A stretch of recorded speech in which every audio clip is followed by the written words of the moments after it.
सुहागन। बाहर फेरी वाला आया हुआ था, कई तरह का सामान लेकर। बिंदिया, कांच की चूड़ियां, रबर बैंड, हेयर बैंड, कंघी, कांच और भी बहुत सारे सामान थे। आस पड़ोस की औरतें उसे घेर कर खड़ी हुई थी। काफी देर तक बाबा गेट पर अपनी लाठी टेक कर खड़े रहे। जैसे ही औरतों की भीड़ छठी, बाबा अपनी लाडली टेकते हुए फेरी वाले के पास पहुंच गए और फेरी पर सामान देखने लगे। शायद कुछ ढूंढ रहे थे। कभी सिर ऊंचा करके देखते तो कभी नीचा।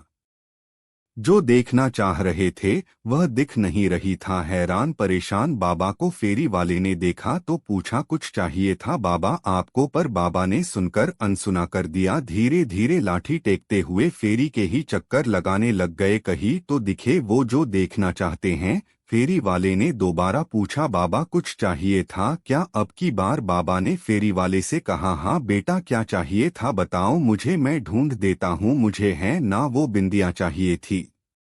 बिंदिया क्यों चाहिए बाबा? बाबा ने अम्मा की तरफ इशारा करते हुए बताया, अरे मेरी पत्नी के लिए चाहिए। समझदार बाबा का जवाब सुनकर फेरी वाला हंस दिया। किस तरह की बिंदियां चाहिए? बड़ी बड़ी गोल बिंदियां चाहिए, बिल्कुल लाल रंग की। फेरी वाले ने बिंदिया का पैकेट निकाल कर दिया। यह देखो बाबा ये वाली। अरे नहीं नहीं ये वाली नहीं, बिल्कुल लाल सी। फेरी वाले ने वो पैकेट रखा और दूसरा पैकेट निकाल कर दिया। बाबा ये वाली। अरे तुझे समझ में नहीं आता क्या? बिल्कुल लाल लाल बिंदियां चाहिए। फेरी वाले ने सारे पैकेट निकाले और फेरी के एक तरफ फैला करके रख दिए। आप खुद ही देख लो बाबा कौन सी बिंदियां चाहिए। बाबा ने अपने कांपते हाथों से बिंदियों के पैकेट को इधर उधर किया और उसमें से एक पैकेट निकाला। हाँ हाँ ये वाली। बाबा के हाथ में बिंदी का पैकेट देखकर फेरी वाला मुस्कुरा दिया। बाबा ने तो मेहरून रंग की बिंदी उठाई थी। कितने की है? 10 रुपए की है बाबा। अच्छा, कीमत सुनकर बाबा का दिल बैठ गया, पर फिर बोले, ठीक है अभी लेकर आता हूँ। बाबा लाठी टेकते हुए पलटकर जाने लगे कि घर में से बहू आती दिखी। उसे देखकर बाबा बोले, अरे बहू जरा 10 रुपए तो देना, फेरी वाले को देने हैं। अब क्या खर्चा करा दिया आप लोगों ने? बहू ने लगभग चिल्लाते हुए कहा, अम्मा के लिए बिंदियां खरीदी थी, उसकी बिंदियां खत्म हो गई थी, कई बार बोल चुकी है। बाबा ने धीरे से कहा, बस आप लोगों को और कोई काम नहीं है, बेवजह का खर्चा कराते रहते हैं। 70 साल की हो चुकी है अम्मा, अभी भी क्या बिंदिया लगाएगी? इस उम्र में भी ना जाने क्या क्या शौक है।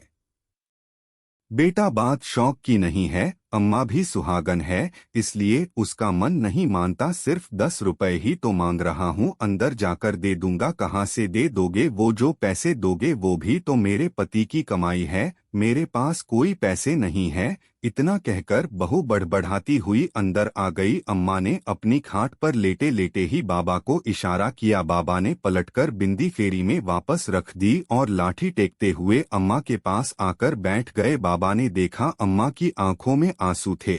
माफ करना पार्वती, मैं तेरी छोटी सी इच्छा भी पूरी नहीं कर पाया, रहने दो जी बेचारी। बहू भी परेशान हो जाती होगी, काहे दिल पर लेकर बैठे हो? बिंदी ही तो थी।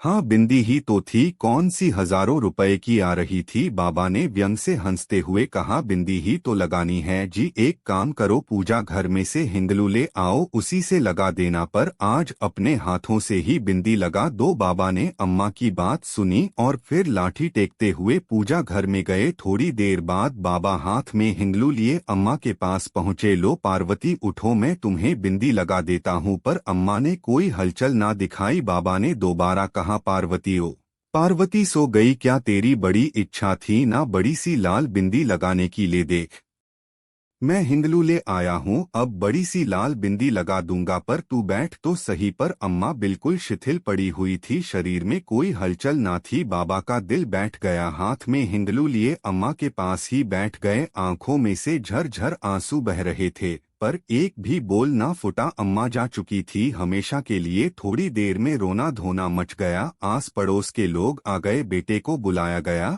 और अम्मा को अंतिम यात्रा के लिए तैयार किया गया। अम्मा को नहला धुलाकर सुहागन की तरह तैयार कर अर्थी पर लेटाकर बाहर लाया गया। बाबा ने देखा अम्मा के माथे पर बड़ी सी लाल बिंदी लगी थी। बाबा उठे और घर में गए। थोड़ी देर बाद बाहर आए और धीरे धीरे अम्मा की अर्थी के पास गए और अम्मा के माथे पर से बिंदी हटा दी। बाबा क्या कर रहे हो? अम्मा सुहागन थी, आप बिंदी क्यों हटा रहे हो? बेटे ने कहा, बेटा उसका पति बिंदी खरीदने की औकात नहीं रखता था इसलिए हटा रहा हूँ। सुनकर सब लोग अवाक रह गए। बहू शर्मसार हो गई। सबने देखा बाबा अपने हाथ में लाए हिंदलू से एक बड़ी सी लाल बिंदिया अम्मा के माथे पर लगा रहे हैं। थोड़ी देर बाद बहू की चित्कार छूट गई। बाबा भी अम्मा के साथ हमेशा हमेशा के लिए लंबी यात्रा पर रवाना हो गए थे।